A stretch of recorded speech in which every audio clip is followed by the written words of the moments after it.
perampokan toko jam tangan mewah terjadi di kawasan Pantai Indah Kapuk 2, Kota Tangerang. Pelaku akhirnya berhasil ditangkap usai merampok belasan jam tangan mewah senilai 14 miliar rupiah.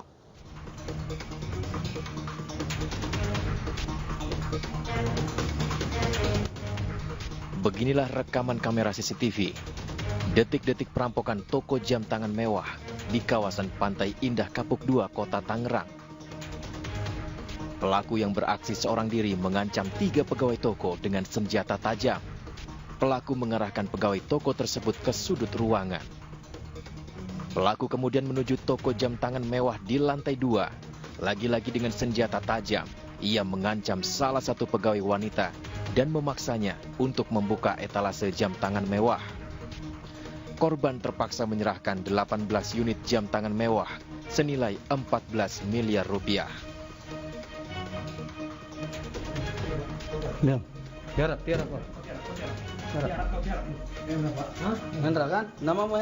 Usai rekaman CCTV tersebar, tim Opsnal Subdit Jatanras Polda Metro Jaya menggerebek kediaman pelaku perampokan toko jam tangan mewah tersebut. Pelaku berinisial HK diringkus di sebuah hotel di kawasan Cianjur, Jawa Barat.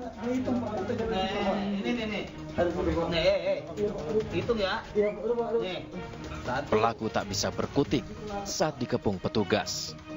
Dari penggeledahan, petugas menemukan 12 jam tangan mewah hasil perampokan, serta barang bukti pakaian dan senjata tajam yang digunakan untuk beraksi. HK dan barang buktinya saat ini diamankan di Mapolda Metro Jaya untuk penyelidikan. Tim Liputan iNews melaporkan. Polisi menangkap sindikat perampok toko jam tangan mewah di Pantai Indah Kapuk, Tangerang, Banten. Satu pelaku beraksi seorang diri merampok 18 jam tangan senilai 12 miliar rupiah. Sementara 3 lainnya berperan sebagai penadah. Sebelum melancarkan aksinya, pelaku berinisial HK sempat mendatangi toko sebanyak 2 kali untuk survei terlebih dahulu. Kemudian saat melaksanakan aksi perampokan, pelaku awalnya berpura-pura sebagai pembeli. Setelah memantau situasi, pelaku langsung mengancam para karyawan toko dengan senjata tajam dan mengikatnya. Pelaku lalu membawa kabur 18 jam tangan mewah senilai 12,85 miliar rupiah dan menyerahkannya ke 3 rekannya untuk dijual. Tersangka atas nama HK masuk ke dalam toko Prestige Time dengan berpura-pura menjadi seorang customer.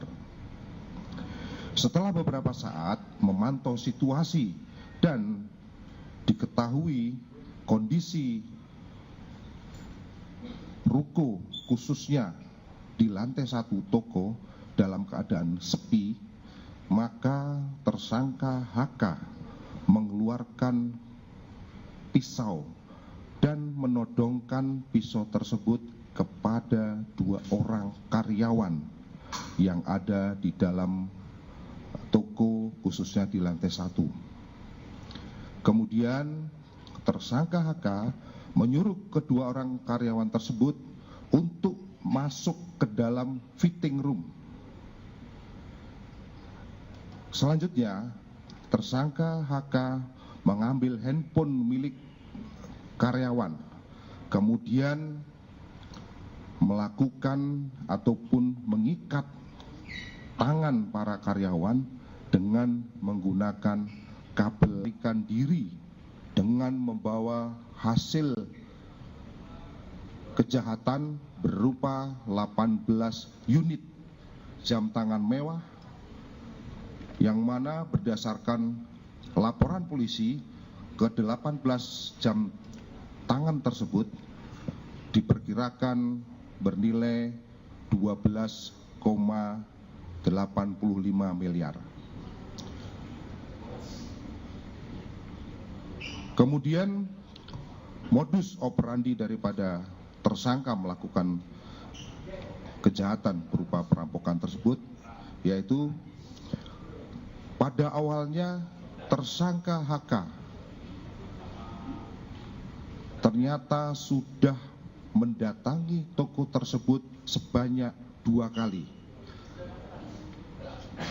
Yang pertama pada tanggal 18 Mei 2024, kemudian yang kedua pada tanggal 25 Mei 2024.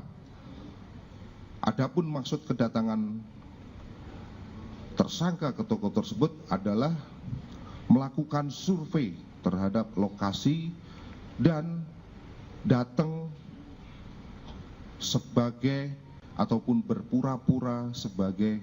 Pasca pengeroyokan bos rental hingga tewas, razia kendaraan bermotor digelar di Pati, Jawa Tengah. Hasilnya, puluhan kendaraan tanpa surat lengkap atau bodong ditemukan di 2 desa di Kecamatan Sukolilo.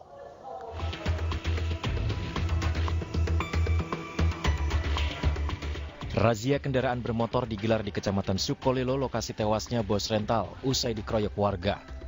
Razia digelar tim gabungan dari Dirkrimsus Polda Jawa Tengah dan Polresta Pati guna mencari para tersangka kasus pengeroyokan.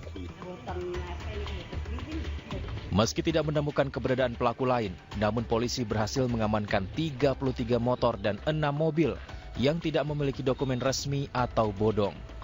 Puluhan kendaraan ini dibawa untuk ditelusuri kelengkapan dokumennya.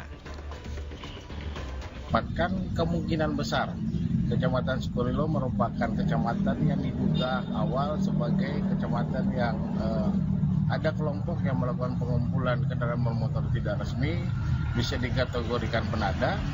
Akan tetapi ada beberapa titik juga yang menjadi sasaran kita melakukan kegiatan lidik terhadap beberapa kendaraan bermotor yang memang tidak resmi dokumen. Selain itu, polisi juga memberikan batas waktu 1 minggu kepada terduga pelaku untuk segera menyerahkan diri. Keluarga terduga pelaku juga diingatkan untuk tidak menyembunyikan anggota keluarga mereka yang diduga terlibat dalam pengeroyokan bos rental mobil.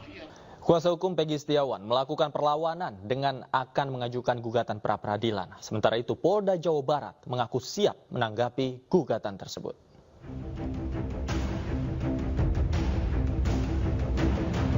Kuasa hukum Peggy Setiawan semakin yakin untuk mengajukan gugatan pra-peradilan. Hal ini didasari bukti keterangan saksi, media sosial, dan kasbon pembayaran gaji yang semakin membuktikan bahwa Peggy berada di Bandung saat peristiwa pembunuhan Vina dan Eki di Cirebon 2016 lalu. Yang memang mengetahui dan ia melihat sendiri, mengalami sendiri pada saat kejadian, bahkan sebelum kejadian kurun waktu dari mulai Juli, Agustus, September, Oktober, November, sampai Desember, bahwa Peggy Setiawan berada di Bandung. Itu kami sudah persiapkan.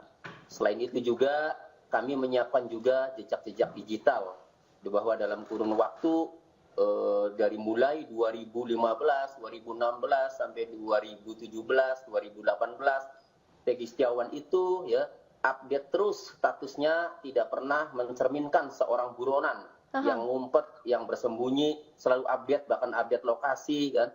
Kemudian ada beberapa catatan kasbon, catatan pembayaran gaji ya, itu diantaranya. Menanggapi hal itu, Polda Jawa Barat juga telah mempersiapkan tim yang khusus dibentuk untuk menanggapi gugatan pra-peradilan dari pihak tersangka Peggy Setiawan. Tim pra-peradilan ini dibentuk tentunya untuk menghadapi gugatan permohonan pra-peradilan dari tersangka PS atau kuasa hukumnya. Ya. Nah, sejauh ini Bapak Kapolda telah memerintahkan untuk membentuk tim tersebut dan sudah dibentuk. Polda Jabar memastikan proses penyidikan berjalan sesuai dengan prosedur dan selalu dalam pengawasan tim pengawas internal maupun dari komponen lain. Tim Liputan iNews melaporkan. Pemeriksaan tambahan dijalani oleh Peggy Setiawan di Polda Jawa Barat. Polisi memeriksa akun media sosial Peggy dan mengajukan puluhan pertanyaan pada Peggy.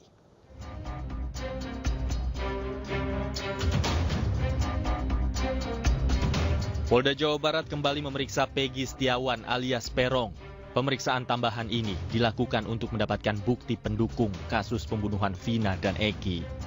Dalam pemeriksaan tambahan ini, polisi mengecek akun Facebook Peggy sekaligus mengajukan 28 pertanyaan. Tim kuasa hukum Peggy beranggapan bahwa pemeriksaan tambahan ini tidak ada relevansinya dengan kasus pembunuhan Vina dan Eki. Pasalnya dalam pemeriksaan tersebut, penyidik mencocokkan pertemanan hingga status media sosial Peggy dari tahun 2015 hingga tahun 2016.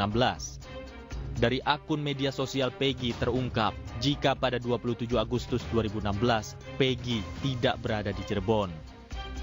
Sana ada saya kecurigaan bahwa akun Facebook di 2016 pembicaraan Peggy dengan teman-temannya seolah-olah dicocok-cocokkan bahwa Peggy adalah pelakunya. Seperti status yang dicocok-cocokkan kemarin itu di tahun 2015, makanya kan tidak ada korelasinya dengan tahun 2016, jauh sekali gitu. Seperti itu kan, itu obrolan anak-anak muda biasa, makanya kenapa harus ditarik garis merah bahwa Peggy adalah pelakunya dari status-status tersebut. Hasil pemeriksaan psikologi hingga akun media sosial Peggy memperlihatkan bahwa alat bukti untuk menjerat Peggy Setiawan sangat lemah. Dari Cirebon, Jawa Barat, Toh Iskandar, iNews melaporkan.